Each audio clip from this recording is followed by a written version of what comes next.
find a way to make it a quadratic to solve it using the methods we've been talking about. The book is pretty good about not giving you things out of totally left field. So square both sides. If you square both sides, what do you end up with, Nate? 3x squared. Yep, so 3x squared equals 16 minus 10x, yep. So what do you do now? Is that in standard form? No. Our whole target, yeah, so what is 3x times 3x? 9x squared equals 16 minus 10x. We're not quite done yet because it doesn't equal 0. All the terms are grouped together, but it does not equal 0. So we move everything from the right over to the left, and you end up with 9x squared plus 10x minus 16 is equal to 0. Now you look at that and you always ask yourself, what's the first method that you like to check at least? Because it can be the easiest method. It's not always, though. Does this look like it's nicely factorable? Well, maybe it is, but the numbers 9 is not cool and 16 isn't very cool as well, right? So you could just go straight to the quadratic equation if you wanted to. Do you want to go straight to the quadratic? Yeah. Okay, so A is equal to 9, B is equal to, C is equal to. So you end up with B squared minus 4AC, because what's that called? The discriminant. So you have 10 squared minus 4 times 9 times negative 16. So you end up with 100 plus, and this is where you need a calculator, really, 36 times 16, because the negative and the negative is a positive. What's 36 times 16? Anybody do it out? Anybody?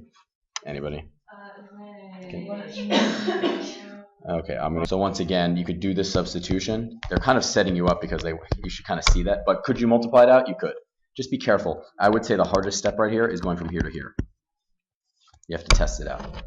Again, if you try factoring it and you really get stuck, what can you always fall back on? 41 is challenging because you have to know two things. One, you have to visualize it properly, and then you have to make sure you label your variables carefully. So what's going on this one is it tells you have a rectangular sheet of metal, right? And what are you doing with the corners? You're cutting them out, and it tells you the size of those corners you're cutting out. So those are gone, and it's like it's 2 by 2 in each case, right? And what are you doing once you cut out those squares? You're folding it into a box, and the dotted lines right here represent where the folding is going on. So can everybody kind of see what's going on here? These aren't there anymore. So you fold this one up, you fold this one up, you fold this one up, and you end up with what? You end up with a box. How high is this box? 2. This box is too high, right? What's the volume of a box? How do you find the volume? Base times length times what? Height. So we already know the height. What's the height? Base times length times 2. And it tells you what the volume of this box needs to be. What does it need to be? It tells you in the problem. Anybody have the problem? In the problem it says the volume of the box will be 256. So at this point, we have an equation, but what's the problem? We can't solve this because what? Why can't we solve that? 2 variables. You need to find a relationship between the base and the length. In this case, you have to be very careful about this. Let's call this, not base and length. Let's call it, not base, width and length. Is that better? Yeah, thank you. So let's call this the length, because I think the length is longer.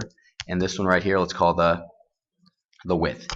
Now here's the thing, in the question, this is important, in the question, it gives you a relationship between the length and width of the original sheet of metal. Though the capital L and the capital W, are those the width and the length of the original sheet of metal? So look, you have to be very careful. So this right here is the original length right here. Let's call that lowercase l. And this right here is the original width. Let's call that little l, right? It tells you in the question, a rectangular piece of sheet metal has a length that is 4 inches less than twice the width. So what does that mean L is equal to? It's 4 inches less than twice the width? 2 lowercase minus what? 4. Okay, can you tell me, looking at this diagram, capital L is equal to lowercase l minus what? 4. And capital W is equal to what? Little lowercase w minus what? 4. Because look, the entire length is L, but what are you subtracting off each side? 2 and 2, so that's 4. This entire length is lowercase w, and you're subtracting 2 and 2. Are you with me so far when I'm writing down? The hardest part about this is you could usually mix up the lengths here. Okay, so what do we need here? Well, look, can we, if we wanted to, Could we take these two equations and substitute them in up there? Yeah. We could, and what do you end up with? You end up with, just substitute, 256 is equal to, remember these are capitals right here. What's capital W equal to? Like this. And what's little l equal to? So the capital L is L, sorry, is equal to, yeah, L minus 4. And then you have times 2, right? So here's the thing. Here's the thing, though. How many variables do we still have right here? 2. How many do we want? But what do we know here? What do we know? Little l is equal to, we have a relationship, so where can we plug that in? The little l. So if you plug that in, what do you end up with? 256 is equal to W minus 4. And then instead of L, what do you write? 2W minus 4, but what's still on the outside? Minus 4, and that's all times. How many variables do we have now? We have 1. Does that make us happy? Yeah, that makes us happy. Because theoretically, is this a quadratic? Yes. Is it written in standard form? No. Write this in standard form for me. Be careful. Yeah. What do you have? 16W squared minus 99. 16W squared? Really? Yeah. Okay, hold on. 256 equals W minus 4 times 2W minus 8 times 2, right? Yeah. Okay. You forgot the negative. 2W minus 8? Yeah, because this is just minus 4. Oh, sorry. It's just minus 4. It's not times it. So it's 2W minus 4. Would be at plus. Okay, well then. No, this is not multiplication. That is just minus 4, everybody. This is just 2W minus 4 right there. Yes, I could write it without the parentheses, but I was trying to be clear that this L right there is this right here. No, it's that right there. So at this point, what could you do? Yeah, you could multiply this in now. So you get 256 is equal to W minus 4 times 4W minus 16.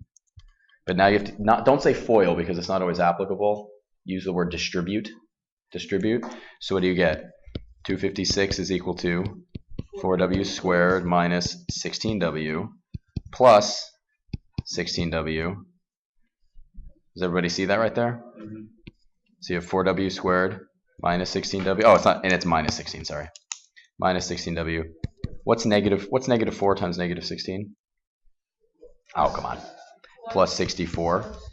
So what do you end up with? 256 equals 4W squared minus 32W plus 64. Is that in standard form? No. What could you divide everything by at this point? 4. You could divide by 4. I recommend it. If you divide by 4, what's 256 divided by 4? It's a power of 2. It's, anybody know? 64. 64 is equal to W squared minus what? Divide 32 by 4 and you get 8. And 64 divided by 4? 16. Now you subtract 64 and you get 0 equals W squared minus 8W minus what? Close? Higher? Wow. 48. And when you get to here, this is a really reduced quadratic. That's in standard form. Can anybody factor that for me? It is. I will tell you right now, it is nicely factorable. What is it? Yeah.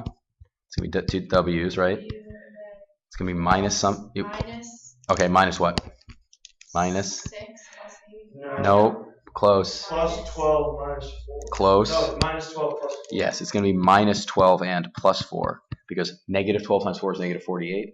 But what's negative 4 plus 4? Minus 8. So W minus 12 is equal to 0 or what? W plus 4. Uh-huh. So W equals 12 or W equals negative 4. Now, which one is the actual answer? What were we solving for? The speed of a car? No, we're solving for the width, right? Can someone tell me which one is the... Yeah, you can't have negative. You can't have negative. So we think the W is going to be what? 12. But this question asks for the overall dimensions. So how do we find the lowercase l? Yeah, to this. Look, you see that right there? What does L equal? It's right there. What does lowercase l equal? 2W minus 4. So you know that lowercase w is equal to, lowercase l is 2w minus 4. So what does L equal to? 24 minus 4 is 20. This is a hard question. Yes, this is a hard question. Transformations. We talked about moving quadratics in 4 directions. What are the 4 directions they could get moved in? Exactly. So if we had a quadratic f of x let's say was equal to a times x plus h squared plus k. A, h, and k could just be any number. Which of those terms moved it up and down? The a, the h, or the k? The k is up and down. So this goes up and down. It moves the function up and down. What did the h do? Left and right. Exactly. So this one is, I'll do, I don't know, blue here. Left and right.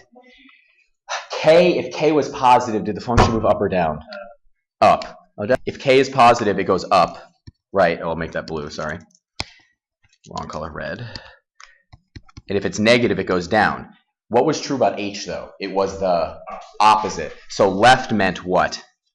Plus. Left was plus, and negative was to the right. So for example, let's say I said g was a quadratic, and I said g of x was equal to some a, I haven't told you what it is yet, but x minus 2 squared plus 3. Kelly, do that later if you can help it.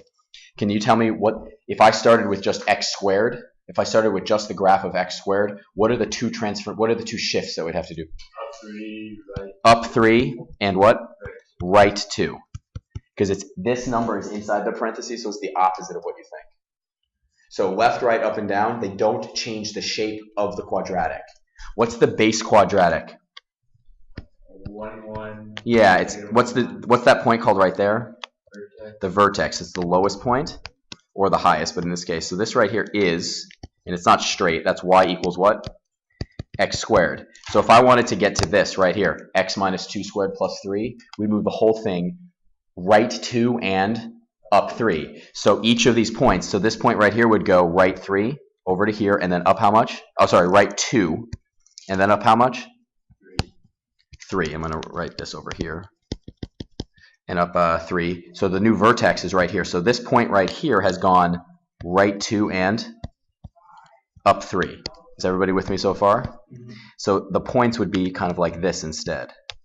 So our new quadratic would be right here. Has the shape changed? No. So you can go left, right, up, and down. The thing that I talked about at the end was that third letter. What's that third letter we haven't talked about yet? We haven't talked about A. There were two words. A doesn't move it left, right, up, or down. A can change the... Yeah, it does this. So the terminology I'd like us to use is this is getting steeper, this is getting shallower. Everybody with me? Steeper and shallower.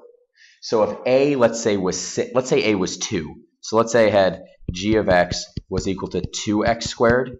What's the comparison between the graph of x squared and 2x squared? It's how much steeper? It's twice as steep, right? It's twice as steep. All of the y values have been what? Doubled. Yeah. So let's say, for example, I had a graph that looked like this. Sorry, it's not super careful. The points originally were 0, 0, 1, 1, and 2, 4. And over here, what happens to all of these points? Well, what happens when you double 0, 0, 0? What do you end up at? 0 doubled is 0, right? No, 0 doubled is 0, right? So what about this point right there? That point right there is 1, 1, right? You double the y value, so what does it become? 1. No, you double the y value, so it's 1, 2. So this point goes up to there. This point right here is what? 2, 4. You double the y value, so what does it become? Double the y value. 2, 8. 2, 8 is up here. So what happens when I connect all of these? It's a lot steeper. So originally, what was the steepness on this thing? It was like this, right? What is it now? Oh, I wanted to get a different color. Sorry. How steep is it now? It's much steeper, right? It's much steeper. And what does it look like on the other side of the y-axis? It's the same thing, right? It's going to look like it's really steep like that, and then it's kind of steep like that. So A can make it steeper or shallower. So what happens if I said y is equal to 1/2 x? It's half as steep. Or you could say twice as shallow. It's half as steep as twice as shallow. So instead, is it going to be above the purple or below the purple? Below the purple, right. And it's going to kind of look like this. It's going to be flatter. It's going to be shallower. What's the other thing A could be? A could be positive or it could be... What's the only thing that happens if it becomes negative? It flips upside down, exactly. So if you just put a negative up front, it just flips it upside down. How do you get sideways? You don't. It's not a function. It's not a function. We don't deal with those. But that's a good question. How would you get it sideways? What's even cooler is like, how would you turn it like 30 degrees? Really hard to do. So that's not algebra 2. That's trig and calculus. Rotating things, like going like this 90 degrees is generally okay. 90 degrees is impossible. Going anything between 90 degrees is like exactly like 45 degrees is like kind of okay, but you have to have different coordinate systems to do that easily. There are other ways to describe points in space. How do we describe this point? 1, 1. You go over 1 and up 1. Another way to describe this point, this is just a side note, everybody, you do not have to remember this, is instead of saying over 1, up 1, I could say, anybody know what the distance is from here to here? It's not 1. It's not 1. What's the distance? It's 1 squared plus 1 squared is 2. It's the square root of 2. So the distance here is the square root of 2. Do you know what the angle measure is right here? It's 45 degrees. So another way to describe this point is square root of 2 away from the origin and 45 degrees from the x-axis. That's called polar coordinates. Yeah. So you could do a lot of, you ever seen flowers? I've ever seen flowers graphed out before? Yeah. That's polar graphing. You do that in pre-calculus. It's pretty fun. Is that like the circle? Yeah, you can make circles and limicons and all these. They're really neat. They're actually pretty cool. But anyway, my point is there's only 3 types of, there's only 2 things, really there's only 3 places you can move around. You have A, H, and K. It doesn't matter which one you do first as long as you do A first. I know that sounds kind of convoluted, but there are types. You have to do A first. Because it doesn't matter as long as you do A first. What I mean by that is you could do A, then H, then K. You could do A, then K, then H. And if there's negative in there, you could do the negative at the end. The point is, everybody, do A first, okay? So if it's going to be steeper, make it steeper and then start moving it. Or if you need to flip it first and then start translating it. Do you understand? So what I mean by that is, because the reason is sometimes if you do it in the wrong order, it will give you the wrong answer. And I'll get to why later, but all I want to tell you right now is do A first. It should be easy to remember. A is the first letter in the alphabet, so you should do it first. So, for example, if I said this, y equals -2 x plus 3 squared minus 4, there are 3 transformations. Which one should you do first? Yeah, so first, flip. Second, make 2 times what? Steeper. And then what do you do? It doesn't matter at this point. You could do, what do you want to do? 4. 4, okay. 4 what? Down. Down 4, and then what? Left 3, exactly. As long as these 2 come first and these come second, doesn't matter what order you do them in, as long as you do A first. Yes? That's after you're like given 1. Yeah, you start with, this is starting with x squared. Correct. You start with x squared, which you should graph really easily, right? So you start with this, and then what do? Then you flip it, and then you make it steeper, right? And then you go down 4 over 3. And, like, is there a thing